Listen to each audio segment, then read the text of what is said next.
Tebi fanu? Igraj dalje.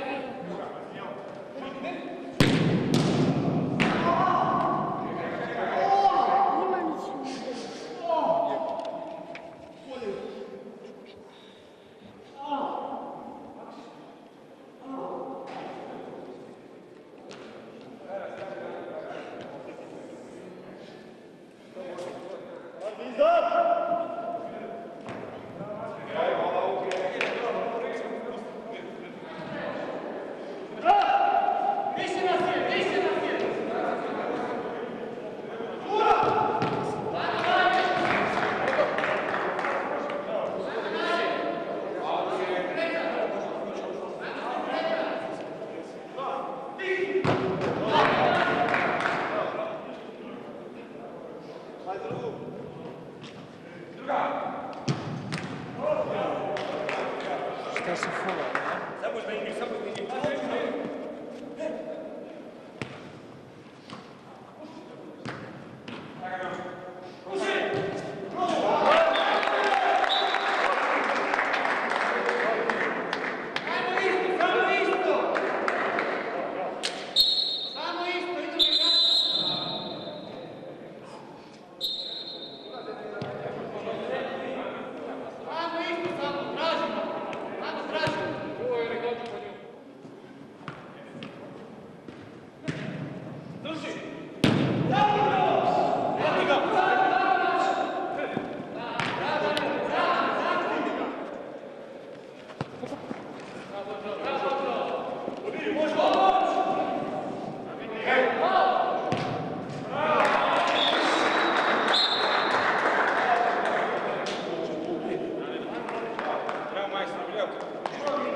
I onda može tvoj tata.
Bilo je sreće, bili su bolji, nas je bilo na knap, ali eto, otvorilo se i 2 gola, evo moja svom srećom sam pomogao, izigrali smo dečke, dali smo sve od sebe i dobili smo.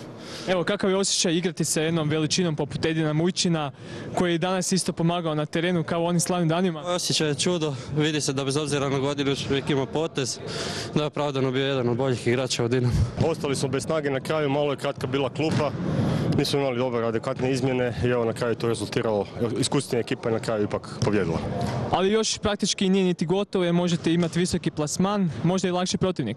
Ništa nije gotovo, najjači protivnike smo prošli, sada ćemo vidjeti šta će biti dalje. Nadamo se 100% učinku do kraja i čekamo da Dinamo kiksa.